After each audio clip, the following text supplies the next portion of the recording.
এই কষ্ট শুধু তাদের, কষ্ট আমাদের না? আমরা না এক উম্মা, এক উম্মা এক দেহের মতো, এরকম না? আমাদের স্পর্শ করে না ওই কষ্ট? এই যে কষ্টটা কি আমাদের যে কষ্টটা হবে তার চেয়ে বেশি কষ্ট? আমাদের যে কষ্ট ওটা কি এর চেয়ে বেশি কষ্ট? যদি এটা বেশি কষ্ট মনে হয় তাহলে আমি আরেকটা কষ্টের কথা বলি, এটা শোনেন। ওই দিনের কথা মনে করেন যেদিন আল্লাহর সামনে আপনাকে দাঁড়াতে হবে। ইদা দুক্কাতিল আরদু আরদান দাক্কান দাক্কা ওয়া জাআ রাব্বুক ওয়াল মালাকু সাফফান সাফফা ওয়া জিআ ইয়াওমাইযিন বিজাহান্নাম। পৃথিবী চূর্ণ বিচূর্ণ হয়ে যাবে, বালির মতো হয়ে যাবে। আপনার প্রতিপালক আসবেন এবং মালাইকারা আসবে সারিবদ্ধভাবে, এবং জাহান্নামকে আপনার সামনে আনা হবে। ওই দিন আল্লাহ আপনাকে প্রশ্ন করবেন, আমাদেরকে প্রশ্ন করবেন, কি জবাব দিবেন আল্লাহকে বলেন?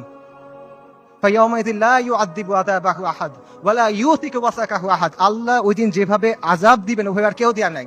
আল্লাহ